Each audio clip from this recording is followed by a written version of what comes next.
Hi guys, நம்ம இன்றைக்கி என்ன பார்க்க போகிறோம்னா ஈஸியான ஹெல்த்தியான பச்சைப்பயிறு தோசை எப்படி பண்ணுறதுன்னு பார்க்கலாம். இது வெறும் ஈஸியான டின்னர் தான்.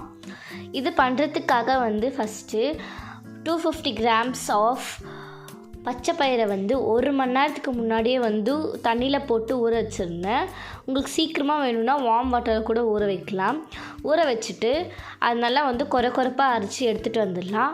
இது கூட ஒரு தக்காளி ஒரு வெங்காயத்தை குட்டி குட்டியாக கட் பண்ணி சேர்த்துக்கிறேன். அதுக்கப்புறம் ஒரு கையளவு கொத்தமல்லி, 3 பச்சை மிளகாத்தை குட்டி குட்டியாக கட் பண்ணி சேர்த்துக்கிறேன். இது கூட தேவையான அளவு உப்பு சேர்த்துட்டு தண்ணி சேர்த்துட்டு நல்லா மிக்ஸ் பண்ணிக்கலாம். இது கூட சோடா மாவு ஒரு 1/4 டீஸ்பூன் சேர்த்து மிக்ஸ் பண்ணிக்கலாம்.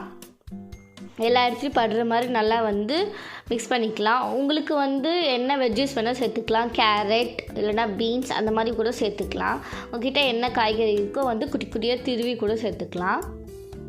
இந்த மாதிரி நல்லா தோசை மாவு பதம் வர வரைக்கும் சேர்த்துட்டு தோசைக்கல் சூடு பண்ணிக்கலாம்.